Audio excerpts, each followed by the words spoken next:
Buen día, el día de hoy vamos a explicar el siguiente problema a través de dos métodos que vendría a ser utilizando lo que es la programación lineal y además un programa POM, que es lo que vamos a mencionar al final de esta explicación. Para comenzar a hablar de este problema de programación lineal, debemos definir las restricciones, ¿no? Aparte que las variables también vamos a dar, las hemos definido como x1, la primera línea, x2, la siguiente línea, como muestro aquí a continuación, y así sucesivamente, ¿no? Entonces, para definir la primera restricción, que es en base a estas restricciones de suministro o de oferta, lo que conocemos es que la capacidad de producción de esta primera planta, que es Texas, es de 100. Asimismo, es decir, estas dos rayitas que se dirigen a tanto el almacén de Hungría como el almacén de Hawái, máximo va a salir 100 unidades, ¿no? Asimismo, para los respectivos plantas de acá, que aquí vendrían a ser máximo 200 y 150, ¿no? Entonces, en base a eso, también tenemos las restricciones de demanda de destino, que lo hicimos partiendo y tomando de referencia esta sección, ¿no? Es decir, lo máximo que va a llegar a Japón van a ser 120 unidades, o sea, mínimo 120 unidades.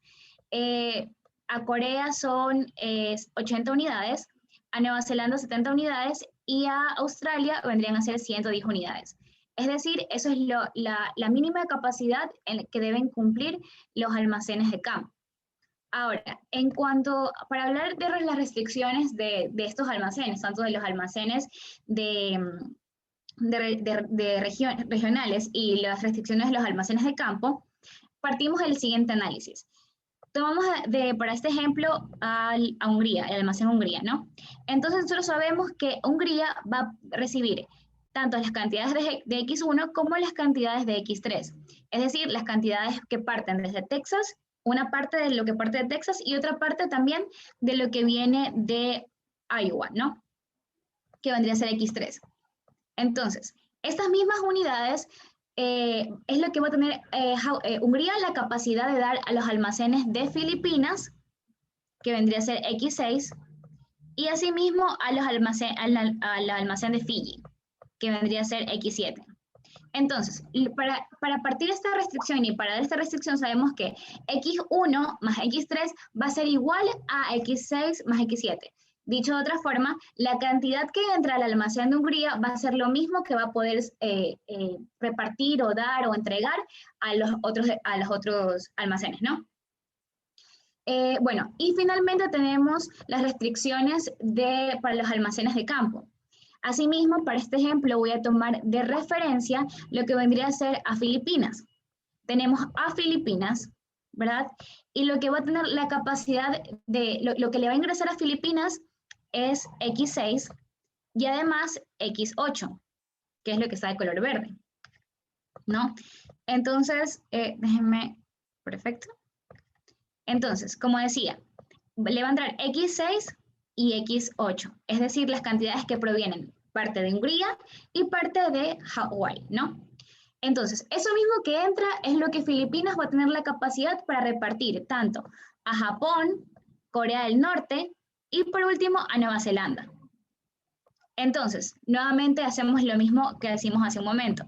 Sabemos que la suma de estas unidades que están ingresando a Filipinas va a ser la misma capacidad, va a ser igual a lo que va a salir en este caso hacia Japón, que vendría a ser X10, si no me equivoco. Bueno, respectivamente a cada uno de estos de dónde va a llegar el destino, ¿no? Que sería Japón, Corea del Norte y Nueva Zelanda. A continuación, explicaré un poco más a detalle sobre esta definición de variables que usamos y asimismo cómo se plantearon estas restricciones. Listo. Para continuar, la resolución en Excel, ya una vez que hemos encontrado nuestras restricciones, nuestra función objetivo y nuestro deseo de minimizar, obviamente, usamos el solver, si me ayuda Jorli, y bueno, fijamos nuestra función objetivo, que en este caso es la multiplicación de los costos de transportación por la variable desde x1 hasta x15 y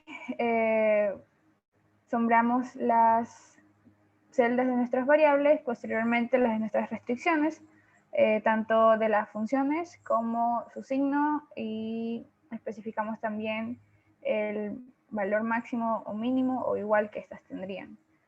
Consideramos un simplex LP, tomamos en cuenta la no negatividad en cuanto a las variables y damos a resolver para luego tener el correspondiente informe de sensibilidad, límites y respuesta. Continuamos. Ok, al momento de resolver en Solver, tenemos la opción de hacer varios análisis. El principal es el análisis de sensibilidad, ¿verdad? Básicamente Excel nos permite, a través de la herramienta Solver, ¿verdad?, obtener esta pantalla y dos más, ¿verdad? Esta que está enfocada a la sensibilidad, que es en lo que nos vamos a centrar ahorita, nos muestra primero el coeficiente de cada variable. En este caso, el coeficiente de cada variable representa un costo determinado para cada variable, ¿no? Y bueno, ¿qué me dice esta parte, este análisis de sensibilidad? Que básicamente el coeficiente o el costo que acompaña a nuestra variable puede aumentar hasta en una unidad, sin que el valor óptimo que descubrimos en nuestro ejercicio resuelto se vea alterado. Es decir, si el coeficiente que acompaña a mi variable 1, ¿verdad?, aumenta a 3, esto no va a afectar a mi valor óptimo o a mi mínimo óptimo que he encontrado para los costos de la empresa. Lo mismo sucede con la reducción. En este caso nos da un valor que es muy cercano a 0, ¿no? Y esto podemos explorarlo para todas las variables que teníamos. Vemos cuánto puede aumentar y cuánto pueden disminuir, ¿no? También nos analizan las restricciones, ¿verdad? Y aquí en las restricciones podemos ver el aumento que puede tener la restricción. Podemos ver el precio sombra, que básicamente representa una tasa de cambio con respecto a mi restricción, es decir, cuánto podría variar o cambiar esta restricción, ¿no? Con respecto a mi ejercicio. Entonces tenemos toda esta información y esto nos ayuda a, en este caso, tomar mejores decisiones. En caso se presente, por ejemplo, en el análisis de las variables, en caso se presente un aumento de costo, vemos hasta cuánto puede ser este aumento o una disminución de costo, haciendo que nuestro valor mínimo no se vea afectado, ¿no? Básicamente ese es el análisis de sensibilidad que nos brinda Excel. Ahora podríamos ver, mi compañera les va a mostrar un poco sobre otra herramienta que también es muy útil para hacer los cálculos con respecto a este análisis de logística que estamos haciendo. Bueno, como ya tenemos planteado previamente nuestro modelo de programación lineal, hacemos uso de POM, pues planteamos la función objetiva a minimizar y también las variables que vamos a usar y las restricciones. En nuestro caso, utilizamos, bueno, las restricciones vienen divididas de acuerdo al suministro, a la satisfacción de demanda, de acuerdo a los almacenes regionales y a los almacenes de campo. Hicimos un uso de 15 variables y restricciones en total fueron 11. Una vez que hacemos todo esto, ingresamos el modelo que ya habíamos planteado previamente. En este caso, donde dice Data, damos Solve y nos sale la solución a nuestro problema. Vemos que estos son los valores óptimos para cada variable. Y si hacemos una comparación, son los mismos valores que obtuvimos en el Excel. Aquí también podemos obtener información sobre sensibilidad y sobre los límites.